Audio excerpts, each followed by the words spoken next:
Assalamualaikum warahmatullahi wabarakatuh. Hari ini Bu Yus akan melanjutkan pembahasan untuk bab termokimia, bagian perubahan atau jenis-jenis perubahan entalpi reaksi. Kita lihat materinya.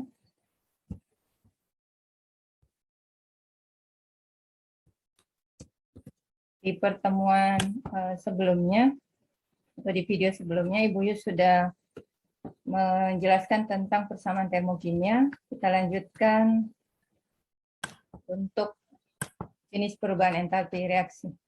Jadi kita ada di kompetensi dasar 3.3, yaitu menjelaskan jenis entalpi reaksi. Hukum Hess dan konsep energi ikatan akan dijelaskan di pertemuan berikutnya. Untuk jenis-jenis perubahan entalpi standar, untuk yang pertama disebut entalpi pembentukan standar atau disimbolkan dengan delta H derajat F atau delta H0F. F itu sendiri berasal dari kata formation, artinya pembentukan. Entalpi pembentukan standar ini digunakan untuk pembentukan satu mol senyawa. Artinya senyawa yang akan dibentuk di bagian kanan persamaan reaksi atau di bagian kanan tanda panah itu adalah mempunyai koefisien 1. Jadi 1 mol dilambangkan dengan koefisien 1. Jadi 1 H2O dalam bentuk liquid. Kemudian dia dibentuk dari apa? Dari unsur-unsurnya. Jadi jika kita lihat H2O, H2O itu sendiri tersusun atas atom H dan oksigen. Ada beberapa unsur yang umum untuk diingat keadaan standarnya. Jadi antara lain ada karbon dalam bentuk solid, jadi dia bisa monoatomik sendiri. Kemudian ada tembaga dalam bentuk solid, logam besi juga. Kemudian ada beberapa yang diatomik atau molekulnya ada 2. Atomnya ada 2, jadi H2, O2, N2, Br2, Cl2, I2, dan lain sebagainya. Jadi ini diatomik. Jadi ketika kita menuliskan hidrogen, harus dalam keadaan standarnya atau H2. Oksigen juga demikian, harus dalam keadaan standarnya. Mengapa bisa ada koefisien setengah di depan oksigen? Karena jumlah atom oksigen di ruas kanan cuma ada 1. Berarti yang O2 itu harus dikecilkan kembali. Jadi dikalikan setengah. Kemudian jumlah atom H-nya sudah sama, berarti di sini koefisiennya 1. Persamaan termokimia lengkapnya adalah dilengkapi dengan data delta H0F-nya, yaitu minus 285,80 kJ. Jadi kalau pembentukan yang mau dibentuk diletakkan di ruas kanan. Kita lihat contohnya. Ada 2 contoh. Yang pertama pembentukan HNO3, larutan asam nitrat. Berarti langkah pertama adalah tuliskan HNO3-nya di sudut di ruas kanan. Jadi di sebelah tanda panah. Sebelah kanan tanda panah. Kemudian koefisiennya harus 1. Setelah itu kita lihat penyusun-penyusunnya ada apa saja. Ada atom hidrogen, ada atom nitrogen, ada atom oksigen. Kita ingat kembali bahwa hidrogen keadaan standarnya adalah H2, kemudian N adalah N2, dan oksigen adalah O2. Kemudian sisa kita setarakan jumlah atomnya. H di ruas kanan ada 1, kemudian di ruas kiri sudah ada 2. Artinya dia harus dikalikan koefisien berapa supaya sama jumlahnya 1. Berarti kita harus kalikan 1/2. Kemudian N-nya juga sama, dia N2, tapi yang ada di ruas kanan hanya ada 1, berarti kita harus kalikan juga 1/2. Kemudian untuk oksigen, karena jumlahnya ada 3, berarti dia sudah punya 2, artinya kita harus kali 3/2. Jadi kalau misalnya oksigennya 5, langsung kali 5/2. Nitrogennya 7, berarti jadinya 7/2. Karena kan 2 dengan ini, 2 yang warnanya di bawah pasti akan habis sama dengan 1. Jadi itu untuk pembentukan asam nitrat. Kemudian yang kedua, pembentukan aluminium oksida dalam bentuk padatan. Langkah pertama kita tuliskan di sebelah kanan tanda panah 1Al2O3 dalam bentuk solid. Kemudian apa-apa saja penyusunnya, ada aluminium, Al, kemudian ada oksigen. Ingat aluminium itu bisa berdiri sendiri atau Al, bukan Al2, tapi ketika jadi senyawa bisa jadi Al2. Ketika dia dalam keadaan standar, dia berupa logam monoatomik. Kemudian oksigennya, ingat kembali, oksigennya adalah dalam bentuk O2. Tinggal kita setarakan koefisiennya. Di ruas kanan aluminiumnya ada 2. Jadi kalikan angka di depan ini dengan indeksnya yang 2. 1 kali 2. Berarti koefisien aluminium 2. Jadi jangan sekali-kali merubah indeks yang ada di belakang sini. Jadi kalau misalnya AL-nya 1 di sini kita ganti 2 itu salah. Jadi yang bisa dirubah adalah koefisien untuk menyamakan jumlah atom ruas kiri dan ruas kanan. Kemudian oksigennya ada 3, berarti di sini harus 3/2. Itu contoh reaksi pembentukan. Ketika diminta persamaan termokimianya, berarti harus dilengkapi di bagian kanan data delta H. Apakah dia pembentukan, berarti simbolnya juga beda. Kita lihat berikutnya. Yang kedua adalah entalpi penguraian standar. Jadi kata standar ini diwakili oleh tanda derajat atau tanda 0 di bagian atas. Kemudian entalpinya adalah H. Kemudian D-nya itu untuk decomposition atau penguraian. Kebalikan dari pembentukan, untuk penguraian, dia diperlukan untuk proses penguraian 1 mol.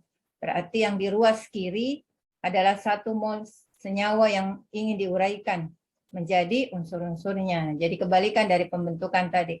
Persamaan termokimia lengkapnya dilengkapi dengan data delta H0 D plus 28580 kJ.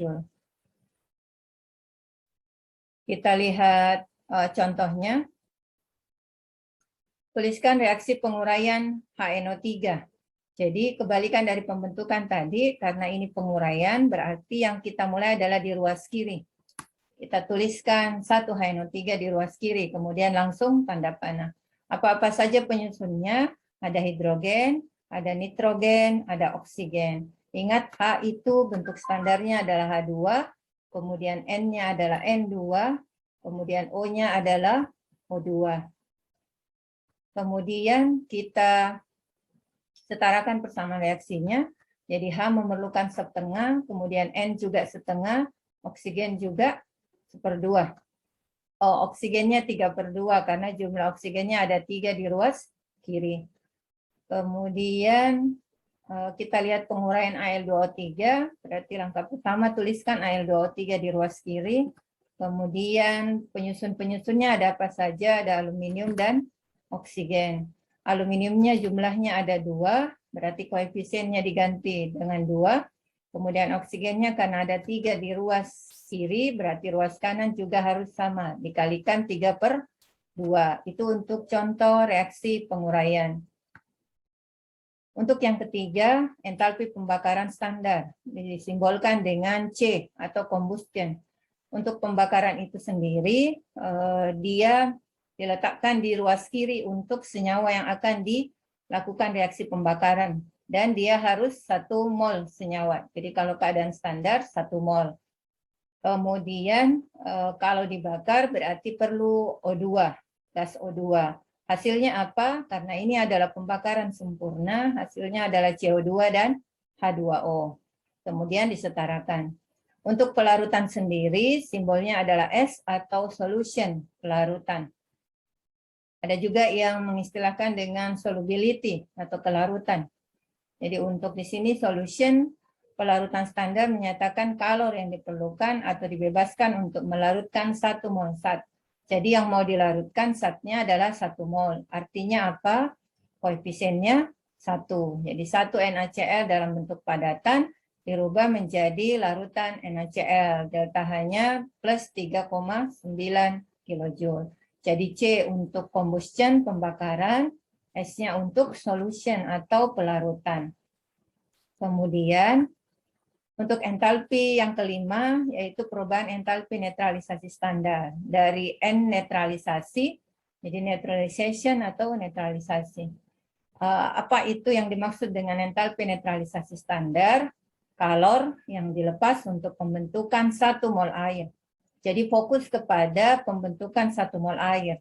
Ingat kalau pembentukan berarti zat yang mau dibentuk itu ada di ruas kanan. dari hasil reaksi apa saja untuk penetralan, yaitu reaksi antara asam dan basa. Dan umumnya nilainya selalu negatif. Jadi kalau kita simbolkan di sini minus A dan minus B. Jadi 1 mol H2O, 1 mol H2O. Reaksinya antara asam dan basa. Jadi kalau HCl ditambahin OH, berarti H dengan OH-nya akan bertemu menghasilkan H2O, kemudian Na dengan Cl, NaCl. Contoh soalnya, tentukan jenis entalpi dari reaksi berikut. Ada 4 soal. Untuk yang pertama kita perhatikan, ada Mg ditambah dengan 1/2O2 menjadi MgO, kemudian ada SrCO3 menjadi Sr tambah 3/2O2 tambah C. Kita lihat yang pertama. Kira-kira yang pertama masuk jenis entalpi apa? Apakah pembentukan, pembakaran, penetralan, atau seterusnya?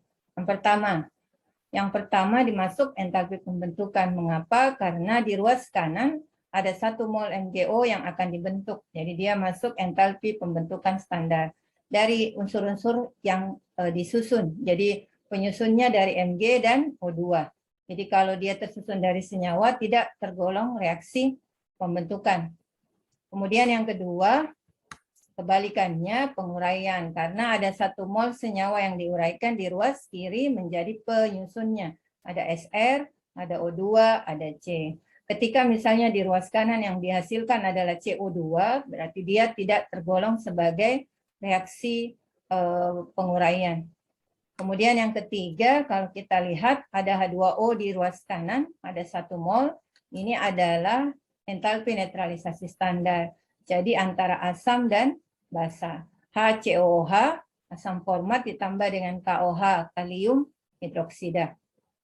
Itu adalah reaksi netralisasi antara asam dan basa. Kemudian yang terakhir, kalau kita lihat ada 1 mol C4H8 langsung bereaksi dengan O2.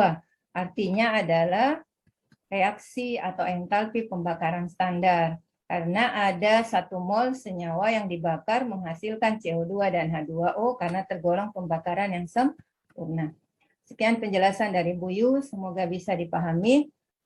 Assalamualaikum warahmatullahi wabarakatuh.